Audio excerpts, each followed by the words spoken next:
नमस्कार दोस्तों, आज की इस वीडियो में हम पढ़ेंगे वास्तविक संख्याएं, जिसको इंग्लिश में रियल नंबर्स कहते हैं। तो ये वीडियो है वास्तविक संख्याएं का पार्ट 1। चलिए देखते हैं पार्ट 1 में हम क्या पढ़ेंगे। यूक्लिड विभाजन प्रमेयिका। चलिए थ्योरम देखते हैं एक यूक्लिड विभाजन प्रमेयिका का।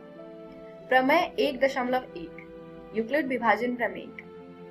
दो धनात्मक पूर्णांक a और b दिए रहने पर ऐसी अद्वितीय पूर्ण संख्याएं q और r विद्यमान है कि a बराबर bq जमा r हो, जहां पर r 0 से बड़ा या बराबर है तथा r b से छोटा है।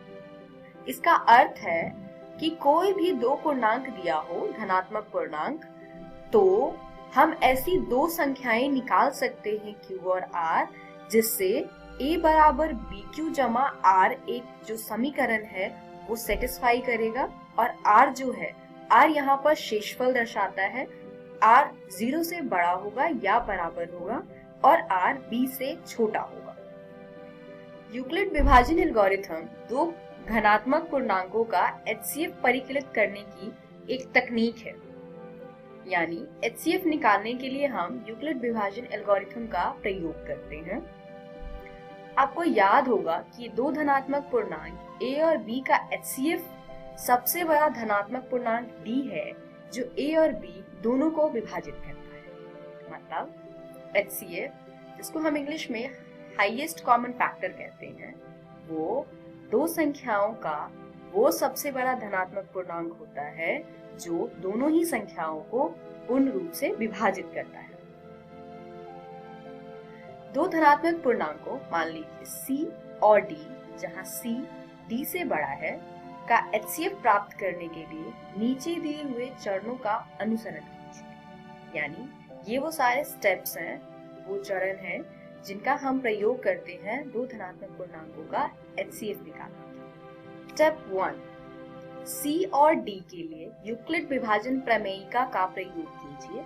इसीलिए हम इससे q और r ज्ञात कर सकते हैं कि c बराबर dq जमा r हो, जहां c दोनों संख्याओं में से बड़ी संख्या है, बराबर d छोटी संख्या, q भाजक जमा r शेषफल। जो शेषफल है वो 0 से बड़ा या बराबर होगा तथा ये शेषफल d से छोटा होगा। चरण 2 यानी स्टेप 2, यदि r 0 के बराबर, यहाँ पे हमारे पास दो केसेस आते हैं, या r 0 के बराबर होगा या r 0 से बड़ा होगा। तो यदि r 0 के बराबर है तब d पूर्णांकों c और d का HCF है और यहीं पे हमारा हल प्राप्त हो जाएगा। दूसरा केस, यदि r 0 के बराबर नहीं है तो d और r के लिए यूक्लिड विभाजन प्रमेयिका का फिर से प्रयोग कीजिए। स्टेप 3, इस प्रक्रिया को तब तक जारी रखिए जब तक शेषफल 0 ना प्राप्त हो जाए। इसी स्थिति में प्राप्त भाजक ही वांछित HCF होगा। चलिए एक प्रश्न देखते हैं। 4052 और 12576 का HCF यूक्लिड विभाजन एल्गोरिथम का प्रयोग करके ज्ञात कीजिए। हल, पहला चरण, यहाँ पे 12576 बड़ा है 4052 से, तो हम 12576 और 4052 पर यूक्लिड विभाजन प्रमेयिका का प्रयोग करेंगे और हमें प्राप्त होगा 12576 बराबर 4052 गुने में 3 जमा 420। चलिए देखते हैं ये हमने कैसे प्राप्त किया। भाग का साइन बनाएंगे। जो इन दोनों में से बड़ी संख्या है उसको भाज्य के रूप में लिखेंगे तथा जो छोटी संख्या है उसको भाजक की जगह लिखेंगे और इसको भाग देंगे। 3 बार में ये आएगा 12156, तो घटाने पर हमें शेषफल 420 प्राप्त होता है। क्योंकि शेषफल 420 0 के बराबर नहीं है, इसीलिए हम 4052 और 420 के लिए यूक्लिड प्रमेयिका का प्रयोग करके निम्नलिखित प्राप्त कर सकते हैं। देखते हैं अब हम इसके आगे अगला स्टेप कैसे लेंगे। ये हमारा पिछला आंसर है। दूसरा हम भाग का साइन फिर से बनाएंगे तथा 4052 जो कि पिछले स्टेप पर भाजक था उसको हम भाज्य की तरह यहाँ लिखेंगे तथा 420 जो पिछले स्टेप में शेषफल था उसको हम भाजक के रूप में लिखेंगे। तो हर बार हमें ये इसी प्रकार करना है, भाजक को भाज्य की तरह लिखना है तथा शेषफल को भाजक की तरह लिखना है। फिर हम इसको दोबारा भाग करेंगे। 9 बार में ये आता है 3780, घटाने पर शेषफल प्राप्त होगा 272।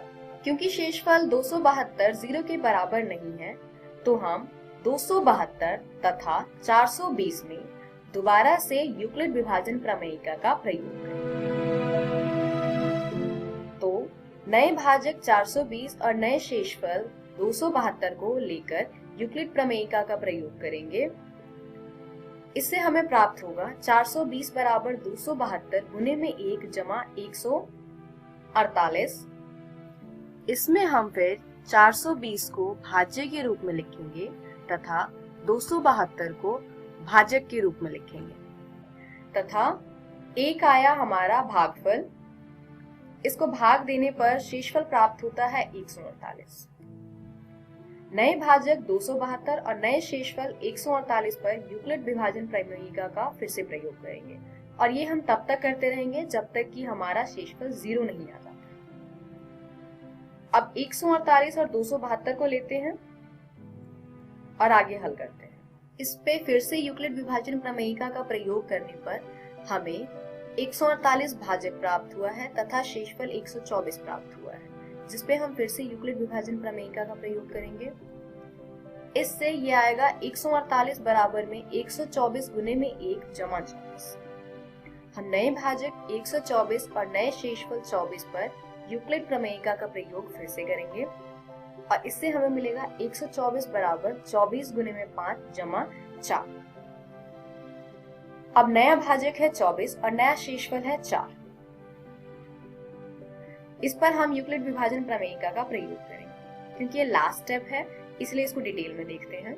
अब 24 को हम भाज्य की जगह पर लिखेंगे तथा 4 को भाजक की जगह पर लिखेंगे। 4 में अगर हम 6 से गुना करते हैं तो 24 प्राप्त होगा, यानी इस स्टेप पर हमारा जो उत्तर है, जो शेषफल है वो 0 आता है। क्योंकि अब शेषफल 0 के बराबर आ चुका है तो इस स्टेप पे जो हमारा भाजक है यानी कि 4 वो इस प्रश्न का उत्तर है, यानी 4052 तथा 12576 का HCF 4 है। इस वीडियो में हमने सीखा यूक्लिड विभाजन प्रमेयिका। अगली वीडियो में हम देखेंगे अंकगणित की आधारभूत प्रमेय, भाज्य संख्या की परिभाषा तथा HCF और LCM।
आपका मोबाइल ही आपका विद्यालय बन सकता है।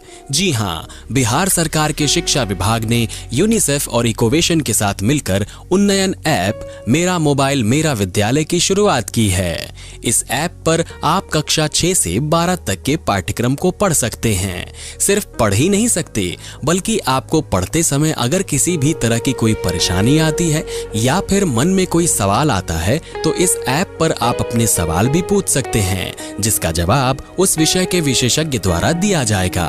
तो प्ले स्टोर से अभी डाउनलोड करें उन्नयन ऐप मेरा मोबाइल मेरा विद्यालय और अपने मोबाइल से ही अपने विद्यालय का अनुभव पाएं, वो भी बिल्कुल निशुल्क। घर पर रहें, सुरक्षित रहें, स्वस्थ रहें, पढ़ते रहें, आगे बढ़ते रहें, क्योंकि चाहे कोई भी स्थिति हो, शिक्षा हर बच्चे का अधिकार है। बिहार शिक्षा परियोजना की एक पहल।